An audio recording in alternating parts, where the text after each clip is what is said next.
Hello friends, welcome to another new session of Smita classes. Today we will be dealing with the 8th chapter of Startup Science book of Standard 3. The 8th chapter of Startup Science book of Standard 3. The name of the chapter is Housing and Clothing. Let's read the chapter. All animals, including human beings, need a shelter that can protect them from changing weather conditions and other dangers. Some animals live in natural habitats while others build their houses. For example, lion lives in a den while human beings build their homes. We see different types of houses around us. They differ in size, shape, location, and construction material. Some belong to the owner while some are rented by tenants. Habitat, the natural environment where an organism lives, is known as habitat. जितने भी animals है, प्राणी है, जितने human beings है, animals है, सबको एक शेल्टर का जरूरत होता है, एक छाया का जरूरत होता है, जो कि उनको जो मौसम में होते हुए बदलाव से उनकी रक्षा कर सके, मौसम में जो चेंज हो रहा है उससे उनकी रक्षा कर सके और भी किसी तरह के डेंजर से उनको बचा सके, और भी किसी तरह के खतरे से उनको बचा सके। कुछ एनिमल्स अपने नेचुरल हैबिटेट में रहते हैं, जैसे जंगल में मंकीज पेड़ पे रहते हैं, वो उनका नेचुरल हैबिटेट है, उन्होंने बनाया नहीं है, वो पहले से प्रेजेंट है। जबकि कुछ अपना घर बनाते हैं, जैसे चिड़िया सब अपना घोंसला बनाती है ना। लायन एक डेन में रहता है, जबकि ह्यूमन बींग्स अपना घर बनाकर रहते हैं। तो डेन जो है एक नेचुरल हैबिटेट है, और होम्स जो ह्यूमन बींग्स बनाते हैं वो आर्टिफिशियल हैबिटेट है, बनाया हुआ है। हमारे चारों तरफ हम लोग अलग अलग तरह के घर देखते हैं। हर घर का साइज अलग होता है, कोई छोटा कोई बड़ा होता है, शेप अलग होता है ना। शेप अलग अलग तरह के घर का होता है। लोकेशन, कोई दूसरे एरिया में बना हुआ है, कोई दूसरे एरिया में बना हुआ है। कंस्ट्रक्शन मटेरियल भी किसी किसी का अलग है, कहीं सिंपल फ्लोर है, कहीं टाइल्स लगा है, कहीं वुड का डोर है, कहीं पे आयरन का डोर्स है। ऐसे करके कंस्ट्रक्शन मटेरियल, उनको बनाने के लिए जो मटेरियल यूज किया है वो भी अलग अलग है। कुछ ओनर्स का ही होता है, मकान मालिक का ही होता है, और कुछ घर में मकान मालिक नहीं रहते, पर वहां पे क्या है, उन लोगों ने रेंट पे दिया है, टेनेंट्स लोग को, किराएदारों को रेंट पे दिया हुआ है। हैबिटेट का मतलब क्या है? वो नेचुरल एनवायरनमेंट जहां कोई ऑर्गेनिज्म रहता है। वो नेचर में ऐसा एनवायरनमेंट में ऐसा कोई जगह है जहां कोई ऑर्गेनिज्म रहता है, वही है habitat. Types of houses. Houses can be divided into two major types, permanent and temporary. Permanent houses made of bricks, cement, iron, steel and concrete are very strong and cannot be shifted from one place to another. These houses are called permanent or pakka houses. Such houses are durable as they last for a long time. Pakka houses are expensive to construct because the materials used in them are costly and more labor is required to construct them. Permanent houses are mostly found in towns and cities. Permanent houses can further be divided into different types like single-storied house, bungalow and multi-storied buildings. A single-storied house usually differs from a multi-storied building in the following 4 ways. Number of stories or floors. A single-storied house has only one floor while a multi-storied building has more than one floor, multiple floors. Area or space. A multi-storied building is built at a place where limited land is available for habitation. A single-storied house has as such no space limitation. Number of families living. A single-storied house is built for only one family. A multi-storied building accommodates many families. Multi-storied buildings are constructed by builders and they sell them to other people. A single-storied house is generally built by the owner and he and his family lives in it. Sometimes it is even rented to others. Facilities. Residents of most multi-story buildings have facilities within the complex like parks, swimming pool, the shopping complex, recreation center, etc. On the other hand, residents of a single-story house have to go to other places to enjoy these facilities.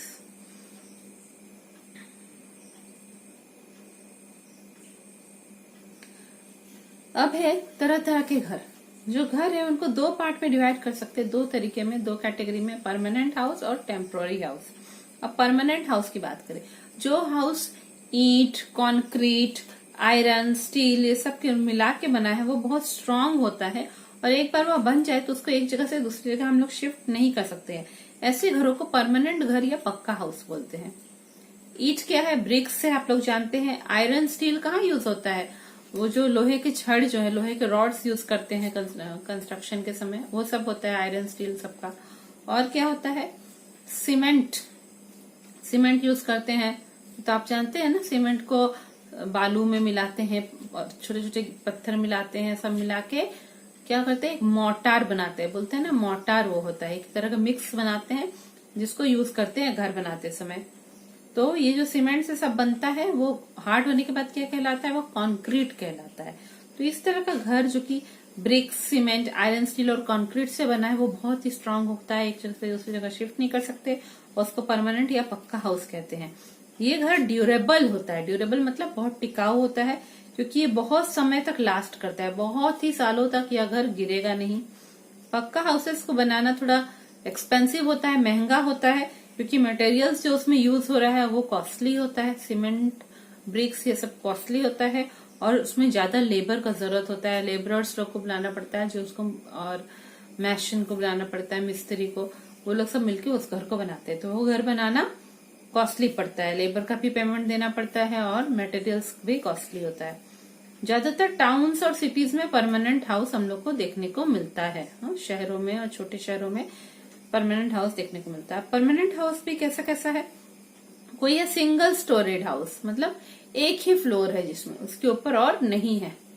कोई है bungalow, बड़ा सा घर है, 2-3 floor भी हो सकता है, और साइड में बड़ा एरिया गार्डन भी है, उसका बड़ा कैंपस है उसके भीतर।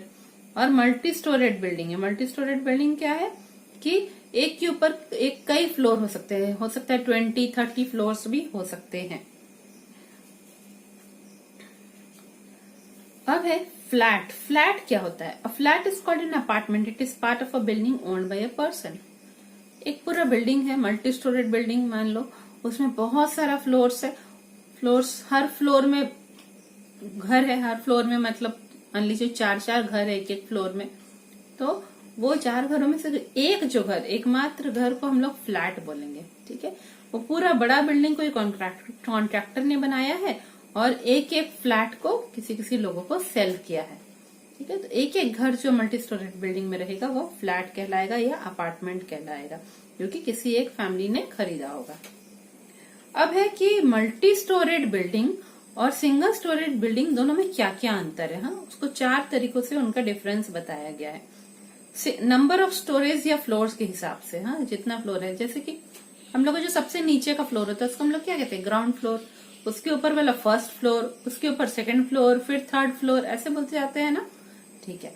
तो सिंगल स्टोरेज हाउस जो होता है उसका एक ही फ्लोर है, उसके एक नीचे रूम्स है, उसके ऊपर और कोई रूम नहीं है, सीधा टेरेस है, वो सिंगल स्टोरेज हाउस कहेगा। जबकि मल्टी स्टोरेज बिल्डिंग का एक से ज्यादा फ्लोर्स हो सकता है, 20-30 फ्लोर्स भी हो सकता है, वहां पे लिफ्ट लगा रहता है। एरिया और स्पेस के बीच, मल्टी स्टोरेज बिल्डिंग जो है वो लिमिटेड स्पेस में बना रहता है। देखिए, ज्यादातर मल्टी स्टोरेज बिल्डिंग में फ्लैट्स बहुत सारे होते हैं, और अलग अलग तरह के लोग सारे फ्लैट्स को खरीदते हैं, अलग अलग फैमिलीज खरीदते हैं, और लोग ज्यादातर मल्टी जो फ्लैट्स खरीदते हैं वो चाहते हैं कि मेन टाउन के बीच में ही हो, टाउन के अंदर ही हो, टाउन से ज्यादा बाहर नहीं हो फ्लैट, क्योंकि उनको अपने ऑफिस जाने में दिक्कत होगी नहीं तो जो है ऐसा फ्लैट सब, अब टाउन के भीतर जगह कम मिलती है, इसलिए लिमिटेड जगह में छोटा सा एरिया है, उसी के ऊपर एक फ्लोर बना के मल्टी स्टोरेज बिल्डिंग बना दिया जाता है, ठीक है। लैंड जहां लिमिटेड है, अब टाउन के भीतर लिमिटेड लैंड है क्योंकि बहुत सारा मार्केट एरिया है और अलग अलग ये वेजिटेबल्स मार्केट है, तो वहां पे रहने के लिए, हैबिटेशन के लिए कम जगह अवेलेबल है, तो वहीं पे वो मल्टी स्टोरेज बिल्डिंग बना दिया। जबकि सिंगल स्टोरेज बिल्डिंग का कोई लिमिटेशन, स्पेस लिमिटेशन नहीं होता है, लोगों ने जितनी जमीन खरीदी उस जमीन में वो जितने एरिया में चाहे सिंगल स्टोरेज बिल्डिंग बना सकते हैं। पहले के जो किंग और क्वीन थे, राजा और रानी थे, वो लोग बहुत बड़े बड़े, बहुत स्पेशियस परमानेंट हाउस में रहते थे, है ना, बड़े बड़े घरों में रहते थे। उन घरों को क्या कहते थे, फोर्ट्स या पैलेसेस, किला कहते थे या महल कहते थे, है ना। अब सिंगल स्टोरेज हाउस जो है वो एक फैमिली बनाता है, ठीक है। तो सिंगल स्टोरेज हाउस में एक फैमिली ही रहता है, जिसमें उसका जो मकान मालिक है, जिसने बनाया है, ओनर, वह रहेगा और उसका फैमिली रहेगा। जबकि मल्टी स्टोरेज बिल्डिंग में बहुत सारे फैमिलीज रह सकते हैं, हर फ्लैट में एक एक फैमिली रहेगा। मल्टी स्टोरेज बिल्डिंग को कौन बनाता है, बिल्डर्स लोग होते हैं, वो लोग बनाते हैं, और एक एक फ्लैट को अलग अलग ओनर्स को सेल कर देते हैं। कई बार जो है कुछ फैमिली मान लीजिए वहां फ्लैट खरीद लेते हैं पर वो वहां रहना नहीं चाहते, तो वो अपने फ्लैट को रेंट पे भी लगा देते हैं। यहाँ तक कि जो है कोई कोई जगह पे जो नीचे का फ्लैट्स होता है, ग्राउंड फ्लोर का फ्लैट्स, वो शॉप में बनाने के लिए भी रेंट पे दे दिया जाता है। फैसिलिटीज की बात अगर हम लोग देखें, ठीक है, तो मल्टी स्टोरेड बिल्डिंग में बहुत फैसिलिटीज होता है। हाँ, ऐसा आप अगर जाएंगे, बैंगलोर में जाएंगे, ज्यादातर बैंगलोर में, दिल्ली में भी कहीं कहीं मिलेगा। बैंगलोर में जो है एक बहुत बढ़िया एरिया, बड़ा सा एरिया रहेगा, उसके भीतर बहुत सारे बिल्डिंग्स रहेंगे, मल्टी स्टोरेड बिल्डिंग्स। उसमें बहुत बहुत फ्लैट, एक एक बिल्डिंग में 20-30 फ्लोर्स रहेगा और एक एक फ्लोर में 4-4 घर, मतलब 80 फ्लैट्स रहेगा एक एक बिल्डिंग में। ऐसा 10 बिल्डिंग मान लीजिए एक कैंपस के भीतर है, तो ये 10 बिल्डिंग के बीच बीच में जो एरिया है वहां पे उन लोग का अपना पार्क होता है, स्विमिंग पूल होता है, शॉपिंग कॉम्प्लेक्स भी होता है, रिक्रिएशन सेंटर मतलब क्लब्स होगा, योगा सेंटर होगा, ये सब कुछ रहता है।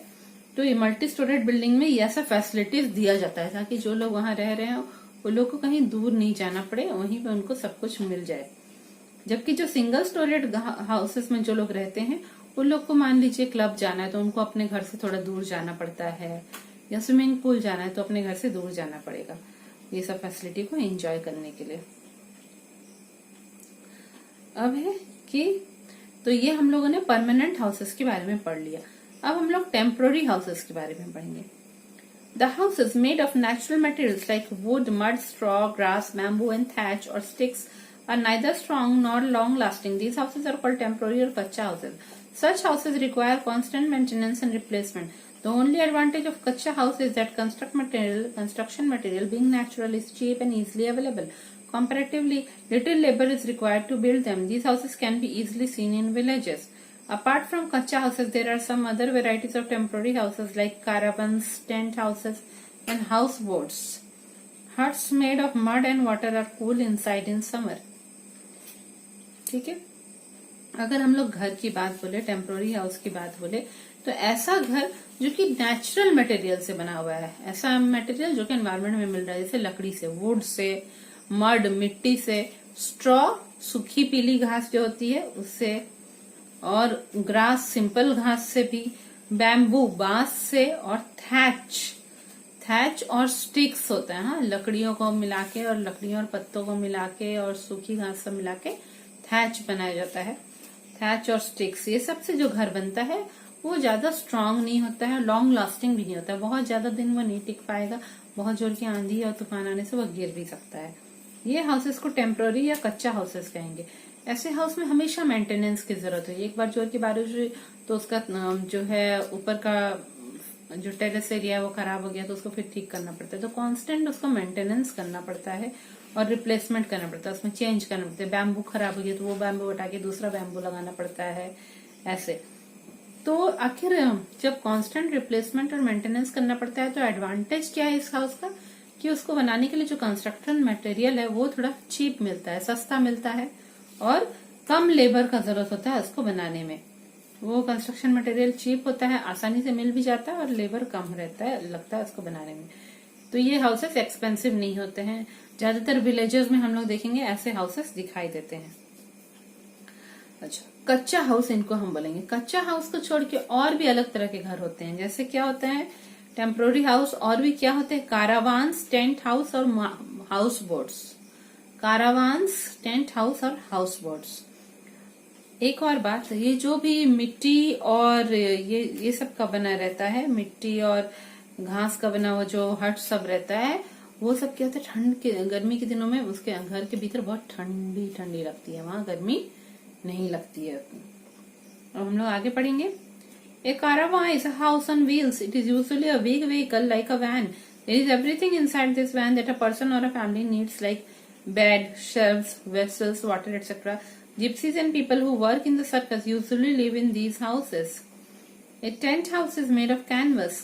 It can be folded and carried along easily. Campers, nomads, soldiers, and construction workers use this type of house. A wooden house made on a boat is called a houseboat. It can move along a river or a lake. In India, houseboats are commonly found In Kashmir and Kerala, they may have many rooms with all facilities. Special houses. Igloos or snow houses are built of snow. They have round or dome-shaped roofs. Usually Eskimos live in igloos. Igloos are found in cold countries. A house made on long pieces of wood or metal is called a stilt. Such houses are built in places where flood is common and the ground is wet or very soft. Water cannot enter or wash away these houses as they are high above the ground. People living in hilly areas or in coastal areas build houses with sloping roofs so that snow or water can slide down easily. Most houses in hilly areas have means to keep them warm, like fireplaces. ठीक है, अब क्या बोल रहे हैं? कारावान. कारावान वाला जो house है वो कैसा होता है? कारावान वाला हाउस एक बड़ी गाड़ी होगी और गाड़ी के ऊपर जो है वह बना रहेगा, घर बना रहेगा. उस घर के भीतर सब रहेंगे, बेड रहेंगे, वेसल्स रहेंगे, बर्तन रहेंगे, शेल्फ रहेगा, सब कुछ गाड़ी के ऊपर बना रहेगा. और जब उन लोग को जहां भी शिफ्ट होते जाएंगे वो उनका घर भी उनके साथ साथ शिफ्ट होता जाएगा. उसको कारावान वाला हाउस बोलते हैं. ये जनरली जिप्सी लोग जो होते हैं, मतलब जो लोग घूम घूम के काम करते हैं या फिर सर्कस में जो लोग काम करते हैं, वो लोग इन घरों में रहते हैं, कारावान वाले घरों में.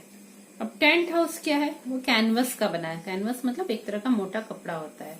तो उसको फोल्ड करके वो लोग ले जाएंगे. मान लीजिए जंगल के रास्ते जा रहे हैं, अचानक रात हो गई तो जंगल में ही वो टेंट लगा देंगे और वहां पे वो सोएंगे. तो ये फोल्डेबल है और आसानी से इधर से उधर ले जा सकते हैं. जो कैंपर्स होते हैं, जो कैंपिंग के लिए जंगल जाते हैं, कि वहां रात में रुकेंगे, नाइट होल्ड करेंगे, कुछ स्टडी करने जा रहे हैं चिड़िया के बारे में, जानवर के बारे में, तो कैंपिंग करने के समय, या स्टूडेंट लोग को कई बार जंगल कैंपिंग में ले जाया जाता है तो वो लोग टेंट लगा के रहते हैं. या जो ट्रेकिंग कर रहे हैं पहाड़ों के ऊपर, उन लोग भी कैंप करते हैं तो वो लोग भी टेंट लगाते हैं. इसी तरह नोमैड्स, बंजारे, कुछ बंजारे लोग क्या होते हैं, वो लोग घूमते रहते हैं. अपने जितने भी गोट्स, शीप होते सबको ले लेके घूमेंगे. एक जगह जाके वहां रुके जहां पे ग्रीन एरिया है, वहां पे उनके गोट्स, शीप को काम मिलेगा, खाना मिलेगा और ये लोग भी वहां कुछ काम करेंगे, कुछ दिन रुके रहेंगे. जब वहां का ग्रीन एरिया खत्म हो जाएगा फिर ये लोग अपना टेंट वगैरह लेके फिर दूसरे एरिया में चल के चले जाएंगे. तो उनको नोमैड्स कहते हैं, बंजारे कहते हैं. इसी तरह सोल्जर्स, सिपाही लोग जो है, जब वो लोग वार में जाते हैं या कहीं पे मान लीजिए किसी एरिया में अर्थक्वेक आया या जोर का फ्लड आया, वो लोग जाके वहां रिलीफ वर्क कर रहे हैं, लोगों को बचा रहे हैं, तो वो लोग वहां कहाँ रहेंगे? तो वो लोग भी वहां पे अपना टेंट बनाते हैं. इसी तरह कंस्ट्रक्शन वर्कर्स, किसी जगह पे बहुत बड़ा बड़ा बिल्डिंग कंस्ट्रक्ट हो रहा है तो वहां पे जो लेबर लोग हैं वो लोग दूर गांव से आए हैं, वो लोग वहीं पे कुछ दिन रह के काम करते हैं, तो वो लोग भी अपना टेंट लगा के रहते हैं. अब आता है वुडन हाउस, लकड़ी का घर. लकड़ी का घर बनाया जाता है, एक बोट के ऊपर बनाया जाता है और उसको हाउस बोट बोलते हैं. वो जैसे जैसे नदी बहेगी या लेक बहेगा उसके साथ साथ हाउस बोट भी बहता रहता है. इंडिया में हाउस बोट्स कॉमनली कहाँ दिखाई देता है? कश्मीर और केरला में दिखाई देता है. बहुत कॉस्टली भी होता है, लोग वहाँ वेकेशन बिताने के लिए जाते हैं हाउस बोट्स में और बहुत अच्छा भी लगता है वहां रहने में. उसमें बहुत सारे रूम्स रहते हैं, सारे फैसिलिटीज भी रहते हैं. स्पेशल हाउसेस, हाँ, अभी तक हम लोग टेम्पररी हाउसेस की बात करते हैं. स्पेशल हाउस, कुछ खास घर कैसे होते हैं? जो बर्फ के बने हुए घर रहते हैं उनको इग्लू कहते हैं. इग्लू और स्नो हाउसेस होते हैं वो बर्फ के बने रहते हैं. उनका जो ऊपर का टेरेस टाइप का जो एरिया है, बाहर का जो स्ट्रक्चर है वो राउंड होता है या डोम शेप्ड. डोम क्या होता है? एक सेमी सर्कल होता है, आधा सर्कल जो रहेगा उसको डोम कहेंगे. तो वो डोम शेप का उनका छत रहता है, उनका रूफ्स रहता है, वो राउंड टाइप का रहता है. Usually Eskimos live in igloos. देखिए, जो ठंडी जगह पे जो लोग रहते हैं, बहुत ही ठंडी जगह पे जो लोग रहते हैं और वो लोग पूरे मोटा मोटा स्वेटर टाइप का चीज, सब जैकेट्स पहनते हैं और वहां वो लोग स्पेशल वो ही जानवर को पालते हैं जो वो ठंडे एरिया में जीवित रह पाते हैं, तो वो लोगों को एस्किमोज कहते हैं. ठीक है, तो वो एस्किमोज जो नॉर्मली जो बंजारे हैं, अगर बर्फ की जगह पे बंजारों के रूप में रहेंगे तो वो एस्किमोज कहलाते हैं. तो वहां पे वो लोग रात में बहुत जोर की बर्फ की आंधी चलेगी, उससे बचने के लिए लोग इग्लू बनाते हैं, बर्फ के घर बनाते हैं और वहीं पे रहते हैं. ज्यादातर कोल्ड कंट्रीज में बर्फ का घर दिखाई देता है, ठंडे जो देश है वहां पे. अब जिस एरिया में बहुत बारिश होती है या अक्सर बाढ़ आती रहती है, वहां पे लोग घर कैसे बनाते हैं? लंबे house made on long pieces of would और मेटल। क्या होता है, लंबा लंबा मेटल का रॉड्स लगाते हैं या लकड़ी का लंबा लंबा रॉड लगा देंगे बहुत सारा, और उसके ऊपर घर बनाएंगे ताकि घर जो है वो जमीन से टच नहीं हो, उन रॉड्स के ऊपर रहे। इसलिए जब वहां बाढ़ आएगी, बहुत जोर की बारिश होगी, पानी बहुत स्पीडली बहेगा, या जमीन बहुत भींगा होगा, वेट होगा, बहुत सॉफ्ट होगा जमीन, आप पैर रखेंगे तो दब जाएगा, दलदल टाइप का हो जाएगा, तब ऐसे में वो लोग ऐसे ही घरों में रहते हैं। सीढ़ी के थ्रू वो लोग ऊपर अपने घर में चले जाते हैं ताकि उनके घरों में पानी नहीं घुस जाए, क्योंकि अगर नीचे जमीन पे उन लोग अपना घर बनाएंगे तो बहुत जोर की बाढ़ आएगी तो उनका घर भी धुल के बह जाएगा और पानी भी अंदर जा सकता है। अब जो लोग पहाड़ के एरिया में रहते हैं या समुद्र के पास के एरिया में रहते हैं, कोस्टल एरियाज में या हिली एरियाज में, उन लोग जो अपना घर बनाते हैं उसका स्लोपिंग रूफ होता है। हाँ, उसका जो टेरेस होता है, जो छत होती है, वह कैसी होती है, स्लोपिंग होती है ना, स्लोप जैसा होता है। क्यों? क्योंकि अगर वहां पे जोर के पानी आ जाए, बारिश हो जाए, या फिर पहाड़ों पे बर्फ गिरे तो बर्फ जो है स्लाइड हो के वहां से गिर जाए, पानी भी आसानी से गिर जाएगा, स्लोपिंग रूफ होता है। ज्यादातर पहाड़ों में ऐसे घर भी बनाए जाते हैं जिसके भीतर क्या होता है, फायर प्लेस होता है, आग जलाने का जगह होता है, क्योंकि पहाड़ वाले घरों में बहुत ठंड होती है तो वो लोग रूम को गर्म रखने के लिए फायर प्लेस वाले घर भी बनाते हैं। आग जलाने की जगह होगी उस घर के भीतर, है ना। आप लोगों ने देखा होगा बहुत सारे सीरियल्स में, मूवीज में, ऐसे घर होते हैं जहाँ पे आग जलाने की जगह होती है रूम के भीतर ही। A good house, whether a house is big or small, single-storied or multi-storied, it must have the following things to be a good, comfortable house. It should be well ventilated to receive plenty of sunlight and fresh air. It should have doors and windows with wire mesh on them to stop insects from coming in. It should be clean, tidy, and free of germs. It should have strong locking system to keep it safe and secure. ठीक है। अब है कि जैसे भी घर हो, पहाड़ी एरिया में घर हो कि कोस्टल एरियाज में हो, फ्लड वाले एरियाज में हो, जैसा भी घर हो, कुछ बेसिक चीज वहां पे होना चाहिए। वो क्या है, वेल वेंटिलेटेड होना चाहिए, उसमें अच्छे, बहुत अच्छे से विंडोज होने चाहिए, और ये स्काईलाइट्स, वेंटिलेटर्स होने चाहिए ताकि बहुत ज्यादा सूर्य की रोशनी आराम से घर के भीतर जा सके और फ्रेश एयर जा सके, है ना। जब आराम से फ्रेश एयर और सनलाइट घर के भीतर आता है, घर में जर्म्स कम होते हैं और फ्रेश ऑक्सीजन भी मिलता है।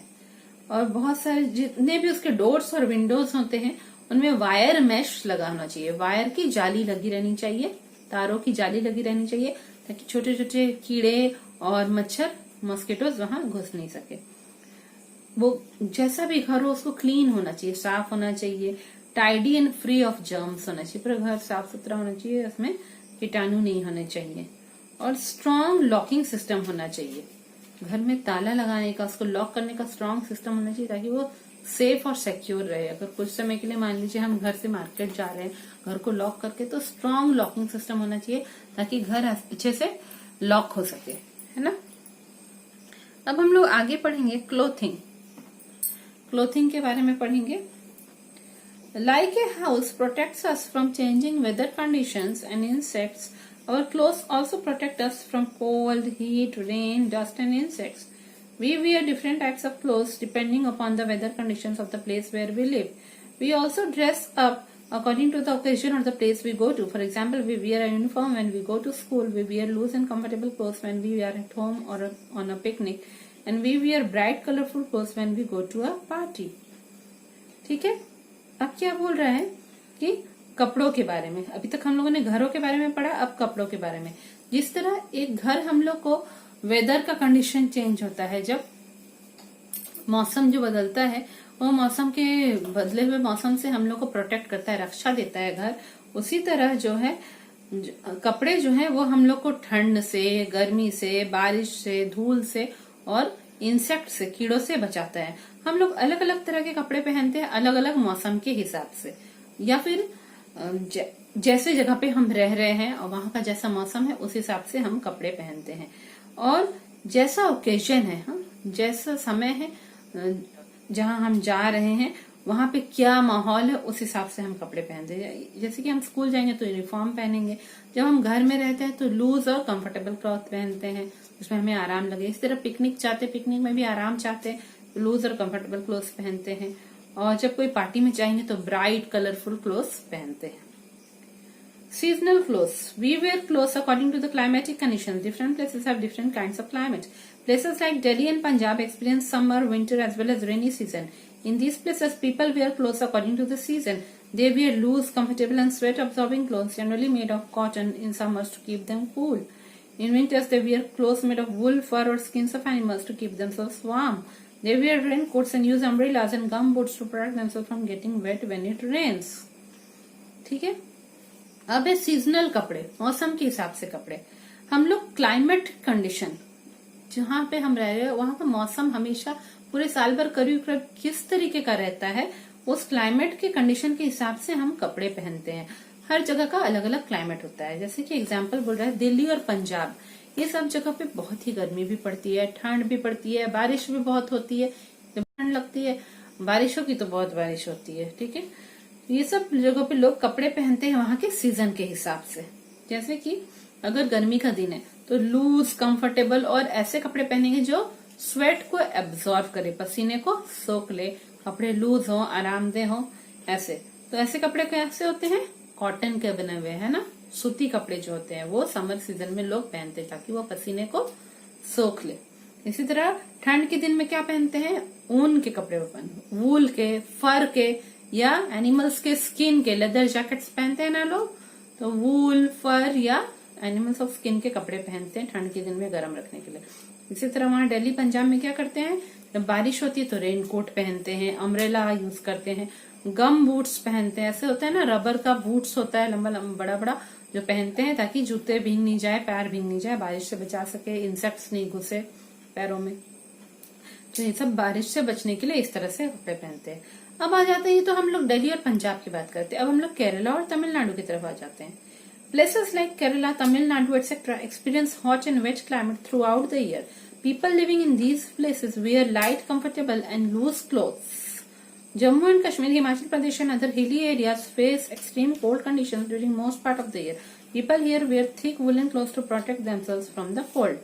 ठीक है, अब हम लोग जाते हैं केरला, तमिलनाडु। ये सब जगह पे गर्मी रहती है, पूरे साल भरी वहां पे गर्मी रहती है और बारिश भी होती रहती है। हाँ, तो वहां के लोग क्या कहते हैं? वो लोग लाइट कलर के, कंफर्टेबल और लूज क्लोथ्स पहनते हैं। लूज हो ताकि उनको गर्मी कम लगे, आराम लगे, जैसे कंफर्टेबल क्लोथ्स, और लाइट हल्के हल्के कपड़े पहनते हैं, लाइट कलर के भी पहनते हैं। अब अगर हम लोग जाएंगे जम्मू कश्मीर, हिमाचल प्रदेश, ये सब माउंटेनियस एरिया है, पहाड़ी एरिया है। यहाँ पे क्या होता है? पूरे ही साल ठंड लगती है, ठंड के समय तो बहुत ही एक्सट्रीम कोल्ड कंडीशन हो जाता है, बहुत ज्यादा ठंड लगती है। ठीक है, तो यहाँ के लोग मोटे मोटे ऊन के कपड़े पहनते हैं, वुलन क्लोथ्स मोटे मोटे पहने रहते हैं ताकि अपने आप को ठंड से बचा सके। अब है fibres. Cloth is made, fibres are short hair like threads.